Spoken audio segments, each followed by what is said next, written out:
અચ્છા, બીએસએફ રહે છે એમાં. ઓ, આ તો બહુ ગંભીર બાબત કહેવાય કે જે માછલીઓની જે હરાજી થવાની છે એ હરાજી કરવાના જે સ્થળમાં છે એ બીએસએફ ને આપી દીધું છે સ્થળ.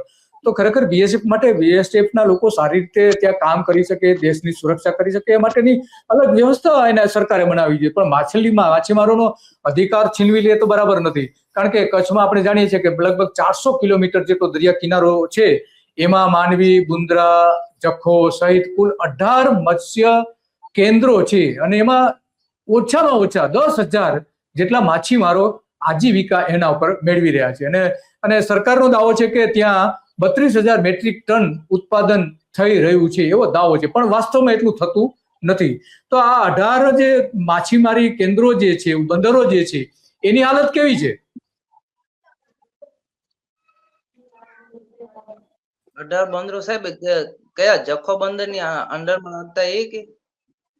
હા, ના, ઉસ્માનભાઈ, 18 બંદરોની હાલત કેવી છે સાહેબ? અત્યારે તો હાલમાં તો પરિસ્થિતિ બધાની માછીમાર જે છે, નાના વિભાગના જે માછીમાર છે એમની તો પરિસ્થિતિ હાવ ખરાબ છે. એના માટે કઈ સરકારશ્રીએ કઈ ધ્યાન દોરતા નથી.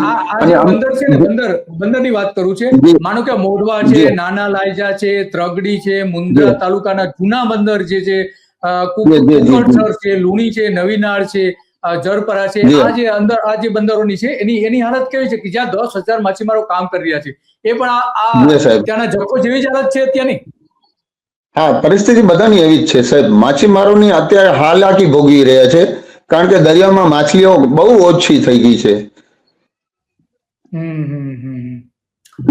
બરાબર છે, ઓછી થઈ ગઈ છે, એના કારણે તકલીફ તો થાય જ છે. વાત સાચી છે. તો હવે શું કરવું જોઈએ? સરકારશ્રીને સાહેબ અમારી પ્રત્યે ધ્યાન દોરવું જોઈએ. જો કદાચ માછલી ઓછી થઈ તો આ જે મોટા મોટા ટ્રોલર છે એને જે ઝીણી માછલી મારવાની જે જાળવણીને પરમિશન આપે છે કે ફિશરીઝ વિભાગ, એના ઉપર કાર્યવાહી કરવામાં આવે. મોટા મોટા જે માછલીનો જે પ્રમાણ છે, જે સરકારશ્રીને માન્ય છે, એ પકડે તો એમાં કાંઈ પણ અમને વાંધો નથી. બરોબર ને સાહેબ?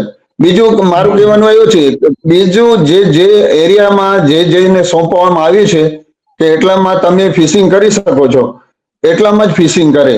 આ ભારત સરકાર અને ફિશરીઝ ડિપાર્ટમેન્ટને દરિયા કિનારાથી ક્યાં સુધી આ જે ટ્રોલર જે છે એ આવી શકે? જી સાહેબ, આ જો ટ્રોલર જે છે જખૌથી માંડીને જે જખૌના વિસ્તારના એરિયા ઓપન સીમાં છે તો એમને ત્યાં દીધેલું છે.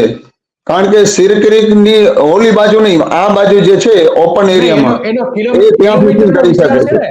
દરિયા જે કાંઠા વિસ્તાર છે, કાંઠાથી ક્યાં અંદર સુધી ક્યાં સુધી ના આવી શકે? કેટલા કિલોમીટર સુધી ના આવી શકે? 9 નોટિકલ માઇલ. હે? 9 નોટિકલ માઇલ. હા, જી જી.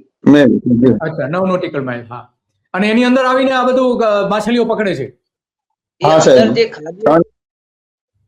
અંદર જે ખાડીઓમાં પકડે છે ને, તો ખાડીઓમાં વધારે પૂરતા જે પગડિયા માછીમારો હોય ને એ પગે જઈને માછીમારી કરતા હોય. જખોમાં વધારે પૂરતા પગડિયા માછીમારો છે.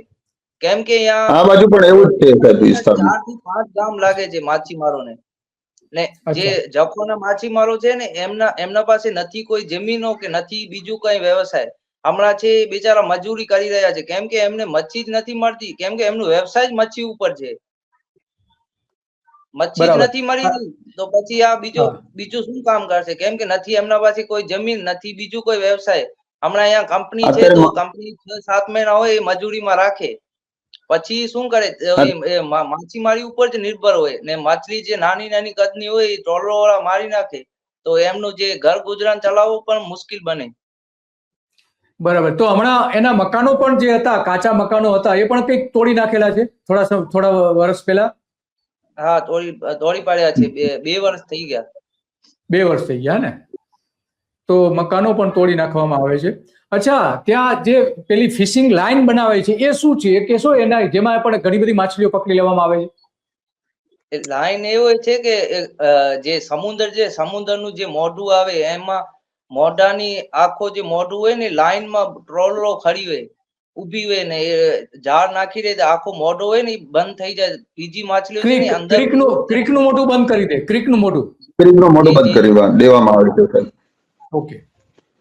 અને કઈ ત્યાં હવે જે open લાઈનબંધ space એની છે, પોતાની open જે હોડીઓ હોય છે એક- એ લાઈનબંધ રાખી દેશે ને એમાં જાળી પાથરી દેશે, જેથી કરીને માછલીઓ મોટ- જ્યારે ભરતી આવે તેની સાથે સાથે માછલી જે અંદર જતી હોય છે ને ઓટ આવે ત્યારે માછલીઓ બહાર નીકળતી હોય છે, તો એ બહાર બધી મૂળ જતી હોય, જી જેટલી અંદર જાળી બધી પકડી લે.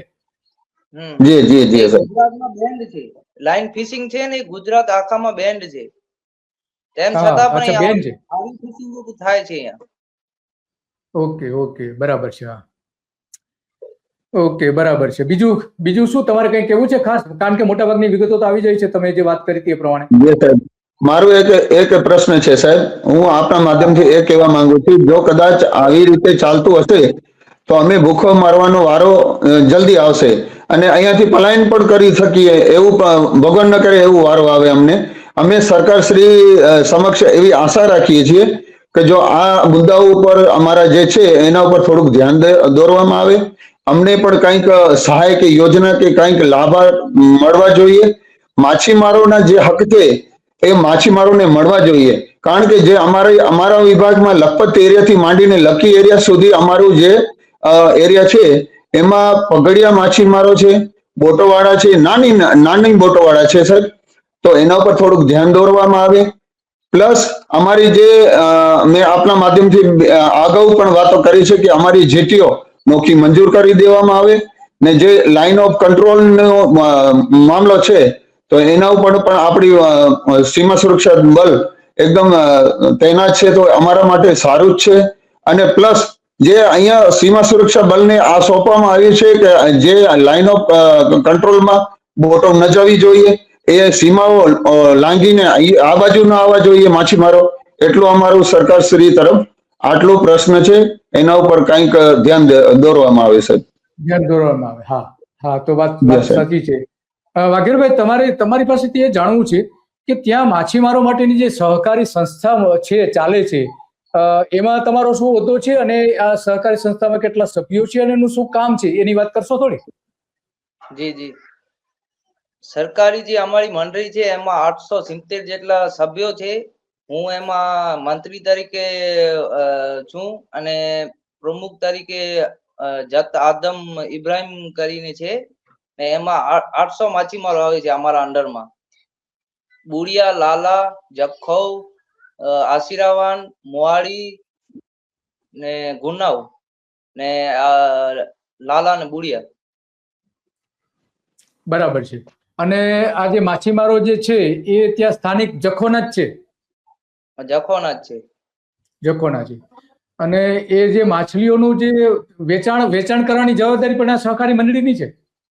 ના, એ પોતાની રીતે જ કરે છે, કેમ કે આ બધા જે માછીમારો છે એ પોતે કર્જાથી બોટો ને જારો ને બીજું લીધું છે, તે પોતે ધંધાવાળાની જ અંડરમાં છે, ફિશરીઝ મંડળીની અંડરમાં નથી. અચ્છા, મંડળીની અંદરમાં નથી. ઓકે, ઓકે, બરાબર, સમજી ગયો. સારું, તો આ ઉપરાંત બીજો કઈ તમારે મહત્વનો મુદ્દો લાગે છે કે સરકારનું ધ્યાન દોરવા જેવું હોય એવું? સરકારનું સાહેબ મારો એક મુદ્દો છે, જે ફિશરીઝ વિભાગ છે એ જે પગડિયા લાયસન્સ બનાવે છે, તો એમાં હદ હોય છે કે જખોની 2 કિલોમીટરની અંડરમાં જ માછીમારી કરવી. તો એમાં એક સિયારી ક્રીક કરીને છે અમારી જખોની બાજુમાં, તો એ ટાપુ છે ને હમણાં એ નિર્જન ટાપુમાં જાહેર કરી દેવામાં આવ્યો છે, સિયારી ક્રીક.